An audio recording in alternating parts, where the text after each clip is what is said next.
Agustín, de que ningún chico tenga que pasar por lo que él pasó.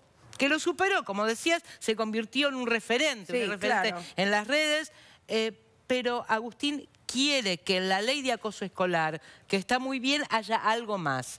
¿Qué es lo que viniste a pedir a la capital? Bueno, específicamente, primero que nada, una reglamentación de la ley de acoso escolar que ya está aprobada desde 2013, que dé claro un protocolo de acción y además 4 acciones específicas que me parece que darían un gran avance a lo que es la ley de acoso escolar, y es sancionar a las escuelas por abandono de personas cuando no se actúa en tiempo y forma, que es algo que suele suceder mucho. La escuela por ahí tira ciertas excusas para no actuar.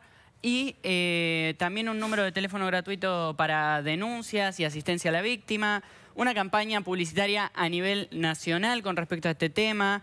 Y específicamente otra medida que me parece que está muy buena y que debería aplicarse en todo el país es el programa Preventores Juveniles.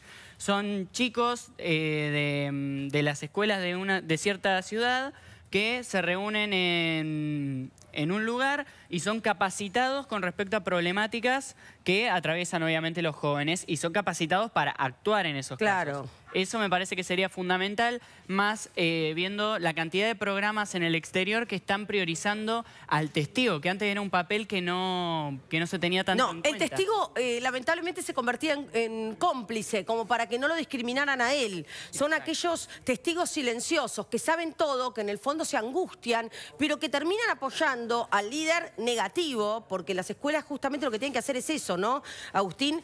Mostrar qué tipo de liderazgo es el positivo y cuál es el negativo. Y de pronto valorar el liderazgo positivo, que no tiene que ver con las notas, que no tiene que ver con el que corra los 100 metros más rápido, que no tiene que ver con el mejor en rugby, en fútbol, en hockey, etcétera, sino que tiene que ver con el que tiene empatía con el otro, ¿no? Sin duda, sin duda. Y bueno, justamente por eso es que este programa de Preventores Juveniles, que está aplicándose en algunas ciudades cercanas a donde yo vivo, y está funcionando muy bien, y yo escucho a los chicos que son capacitados y saben perfectamente cómo actuar.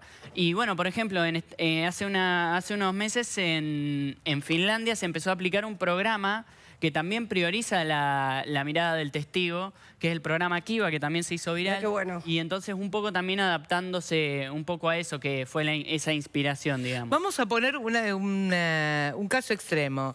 Hay una escuela en la que un chico es víctima de bullying y todo termina muy mal. Es decir, termina con una tentativa de suicidio, termina trágicamente. ¿Qué les pasa a los profesores y a los directivos de la escuela que no escucharon a ese chico? Que no se hicieron cargo de las señales de alarma, como te pasó a vos. Obviamente, como en mi caso fue bastante tedioso, bastante impotente, en el sentido de que yo iba a pedir ayuda a mis docentes, a mis directivos, y era constantemente la excusa. Me decían, no, bueno, pero vos también. Culpabilizando a la víctima. Claro, siempre, constantemente, y había como una especie de aval, no solamente de los docentes, sino de los padres de mis tus compañeros. En ese sentido era como muy frustrante. Porque ¿Por qué te habían tomado de punto? Ya, más allá de que no hay un porqué. No hay un porqué. No hay, es como obvio, decir, pero ¿por qué la mujer víctima de violencia sexual? Exacto, ¿por qué? No hay por qué, pero digo, ¿qué argumentaban a tal punto de querer, de posibilitar que se lavaran las manos los adultos que estaban con ustedes? Yo creo que mi caso de acoso escolar se debía mucho a mi personalidad. Como muchas veces el acoso escolar, o por lo menos lo que más se visibiliza, es por un tema físico, el gordito, el que usa lentes, el que estudia mucho. En mi caso era más un tema de personalidad. Yo era una persona muy desinhibida, que le gustaba participar en clase, le gustaba preguntar cosas. Participaba de los actos escolares desde chico que canto, porque mi papá es músico. Claro. Entonces, era una persona que le gustaba estar activa, participativa. Muy entusiasta. Exacto, de alguna manera era entusiasta, y eso creo que de alguna manera podía llegar a molestar, más allá de que obviamente no justifique el acoso, obviamente.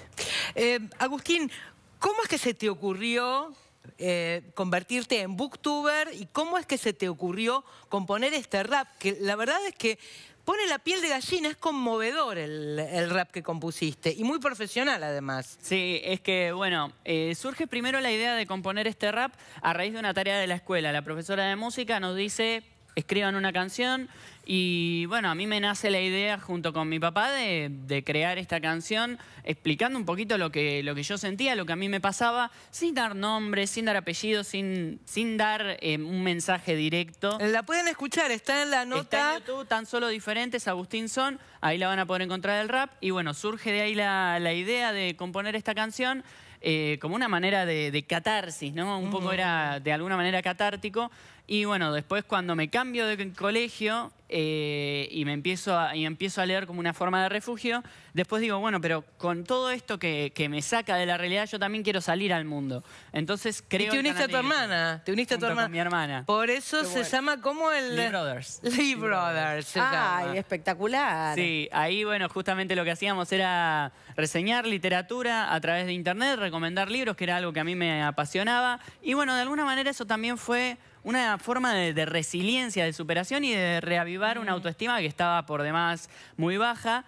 Y bueno, a raíz de eso digo, bueno, empiezo con eso a hablar un poquito también de mi caso de acoso escolar, empiezo a reseñar libros que trataban el tema, a hablar constantemente de problemáticas adolescentes y empiezo una campaña contra el acoso escolar que ya hace 5 años que la tenemos y hoy tiene el objetivo de reunirme con el presidente Mauricio Macri para poder llevar a cabo esta reforma, digamos, de la ley de acoso escolar. ¿Te va a recibir Macri?